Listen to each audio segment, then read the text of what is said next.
ഈ വണ്ടിയിൽ ഇങ്ങനെ ചുമ്മാ ഇരുന്നപ്പോഴേ ഞാനിങ്ങനെ ഈ FM-ഓ ഏണ്ട ഒരു സാധനം ഉണ്ടല്ലോ ഇവിടെ നാട്ടില്. അപ്പൊ അതിനകത്തൊരു പരിപാടി കേട്ട്, ലവ് ഗുരു. ആദ്യമായിട്ട് കേൾക്കുക, അത് കണ്ടിട്ടും ഇല്ല, ഏത് സമയത്ത് നടക്കുന്നതെന്ന് എനിക്കറിയത്തില്ല.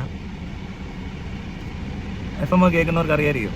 അപ്പൊ അതിനകത്തൊരു കൊച്ചു വന്ന് ചോദിക്കുക, ബെസ്റ്റിയും ഉണ്ട് ലവറും ഉണ്ട്.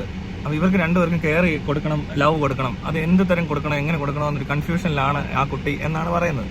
അപ്പൊ ഇയാൾ പറഞ്ഞ അവരെ രണ്ടുപേരെയും ആ കുട്ടി തൽക്കാലം ഒഴിവാക്കുന്നതായിരിക്കും നല്ലത്. കാരണം കൊച്ചിനെ പറ്റി അറിയത്തില്ല. കൊച്ച് എന്താ പറയാ, കുറച്ചുകൂടി ഒരു സെൽഫ് മനസ്സിലാക്കണമെന്ന് പറയാം. കുട്ടി ഒരു യാത്ര പോകണം.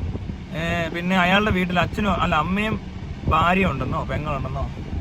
അപ്പോൾ അയാൾക്ക് അതിനകത്ത് യാതൊരു സംശയമില്ല എന്ത് തരം കെയറും ലവ് കൊടുക്കേണ്ടതെന്നൊക്കെ പറഞ്ഞ് എന്തോ ഒരു ടൈപ്പ് റൈറ്റ് അയാൾ പറയുന്നുണ്ട്. അപ്പോൾ ഇയാൾ പറയുന്നത് അയാൾക്ക് വ്യക്തമായ ധാരണയുള്ളത് വീട്ടിലാണ്. വീട്ടിൽ അമ്മയും ഭാര്യയൊക്കെ എങ്ങനെ കെയർ ചെയ്യണം, ലവ് ചെയ്യണം എന്നൊക്കെ ഉള്ള ധാരണയുണ്ട്. കുട്ടി മാറ്റേ കൊച്ചിന് ആ ധാരണ ഇല്ലാത്തത് കൊണ്ട്, അതിന്റെ ധാരണയില്ലായ്മ എന്ന് പറയുന്നത് ഫ്രണ്ട് ബെസ്റ്റി ആണോ ലവറാണോ. അപ്പൊ അതുകൊണ്ട് അവരെ രണ്ടുപേരെയും വെറുതെ വിട്ടിട്ട് ഒരു യാത്ര പോകാൻ, അത് കൊള്ളാം. എമാതിരി എന്നിട്ട് പറയുന്നത് ലവ് ഗുരു, മോഡേൺ പ്രണയത്തെ പറ്റിയും റിലേഷൻഷിപ്പിനെ പറ്റിയൊക്കെ എന്തോ അഡ്വൈസ് കൊടുക്കുന്ന ആളാണ്. കൊള്ളാം. ആയാലും നല്ല തമാശയായിട്ടുണ്ട്. ഇത് ഈ പറയുന്ന ഈ മറ്റേ അമ്മാവന്മാർ ഇങ്ങനത്തെ സാധനം പറയും. ഇതേതോ അമ്മാവന്റെ സ്ക്രിപ്റ്റ് ആണോ എന്നൊരു സംശയമുണ്ട്. എല്ലാ ദിവസവും ഇങ്ങനെ ഓരോ പൊട്ടത്തരം പിള്ളേർ വന്ന് പറഞ്ഞാൽ എന്തെങ്കിലുമൊക്കെ വെറൈറ്റിക്ക് പറയണ്ടേ എന്ന് കരുതി അമ്മാവൻ മോഡലാണ്. എന്നിട്ട് മോഡേൺ എന്നൊന്നും പറഞ്ഞാൽ ഒന്നും ഒക്കത്തില്ല. വേണമെങ്കിൽ കുറച്ചുകൂടി വൃത്തിക്ക് ഞാൻ പറഞ്ഞുതരാം. ഇത് ബെസ്റ്റി ആണെങ്കിലും ലവർ ആണെങ്കിലും ആരാണേലും, ഇപ്പൊ രണ്ടുപേരും ബെസ്റ്റി അല്ലെ രണ്ടുപേരും ലവർ എന്ത് വേണേ ആയിക്കോട്ടെ. പക്ഷേ ഇവിടെ ഇപ്പോ ഇവർ രണ്ടുപേർക്കും ഒരുപോലെ കൊടുക്കണമെന്നൊക്കെ പറയുന്നത് അതൊക്കെ അവളുടെ ഇഷ്ടമാണ്. അത് അവർക്ക് എങ്ങനെ വേണേലും ആവാം. പിന്നെ അപ്പുറത്ത് വെക്കുന്ന ആൾക്കാരിൽ ആരെങ്കിലും പോസസീവ് അല്ലെങ്കിൽ അങ്ങനത്തെ എന്തെങ്കിലും പ്രശ്നം ഉണ്ടെങ്കിൽ അയാളെ ഒഴിവാക്കുക. മനസ്സിലായോ? ഒന്നല്ല 4 ബെസ്റ്റിയും 5 ലവർ ഉണ്ടെങ്കിൽ പോലും ഒരു പ്രശ്നമില്ല. പ്രത്യേകിച്ച് അങ്ങനെ ശ്രദ്ധിക്കേണ്ട കാര്യമില്ല. നമ്മൾ ശ്രദ്ധിക്കേണ്ടത് തൊട്ടപ്പുറത്തേക്കുന്ന ആളുടെ ആ പോസസീവ്നെസ്, അല്ലെങ്കിൽ അയാൾക്കെതിരായിട്ട് ഇങ്ങനെ ഒരു സംഭവം ഈ രണ്ടുപേര് തമ്മിൽ അറിഞ്ഞോ അറിയാതെയൊക്കെ, അല്ലെങ്കിൽ ടൈമിംഗ് അഡ്ജസ്റ്റ് ചെയ്യാൻ പറ്റുന്നില്ല, അല്ലെങ്കിൽ മാനേജ് ചെയ്യാൻ പറ്റുന്നില്ല. അപ്പൊ അറിഞ്ഞു പോകുന്ന സാഹചര്യങ്ങൾ, അറിയാത്ത സാഹചര്യം അറിയാതെ നടക്കും.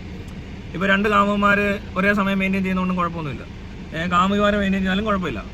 പക്ഷെ ഇത് രണ്ടുപേരും അറിഞ്ഞിട്ടാണ് നടക്കുന്നതെങ്കിൽ അവിടെ ആർക്കെങ്കിലും ഒരാൾക്ക് പോസസീവ്നെസ്സോ അല്ലെങ്കിൽ അങ്ങനത്തെ എന്തെങ്കിലും ഈഗോ ക്ലാഷോ വല്ലതൊക്കെ ഉണ്ടായി കഴിഞ്ഞാൽ പ്രശ്നമാണ്. അപ്പൊ അങ്ങനെ ഉണ്ട് അയാളെ ഒഴിവാക്കണം. അല്ലാതെ വേറെ കഥയൊന്നും ഇതിനകത്ത് പറയാനില്ല. നോക്കണം, അത് ശ്രദ്ധിക്കണം. കാരണം പ്രശ്നം ഉണ്ടാകുന്നത് അങ്ങനെയുള്ള സാഹചര്യങ്ങളിലാണ്. മനസ്സിലായി? ഇതിപ്പോ ഒരാൾക്ക് കാമുകനുണ്ടോ കാമുകയുണ്ടോ എന്നൊന്ന് നോക്കിയിട്ട്, അല്ലെ ബെസ്റ്റിയായിട്ട് നിൽക്കുന്നത് കാണുമ്പോൾ എനിക്ക് കുറഞ്ഞോ കൂടിയോ എന്നൊരു സാധനം അപ്പുറത്തുനിന്ന് വന്നാലേ കുഴപ്പമുള്ളൂ. അത് നിനക്കാ കൊച്ചെ നിനക്കാ തോന്നുന്നതെങ്കിൽ നീ ആ തോന്നൽ മാറ്റിയാൽ മതി. അങ്ങനെ ആർക്കും കൂടുതലും കുറവൊന്നുമില്ല.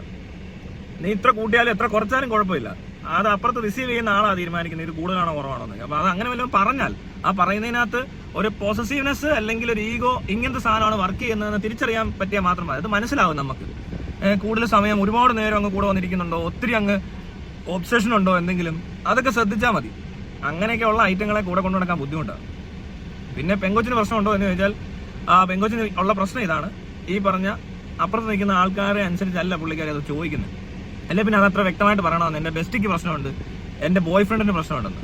ഓക്കെ, അപ്പൊ ഇനി അങ്ങനെ എന്തെങ്കിലും പ്രശ്നമുണ്ട് ചേട്ടനോട് ചോദിക്കുക, ചേട്ടൻ പറഞ്ഞുതരാം. രണ്ടുപേരെയും കളയൊന്നും വേണ്ട, നീ ഒട്ട് പോവുകയും വേണ്ട.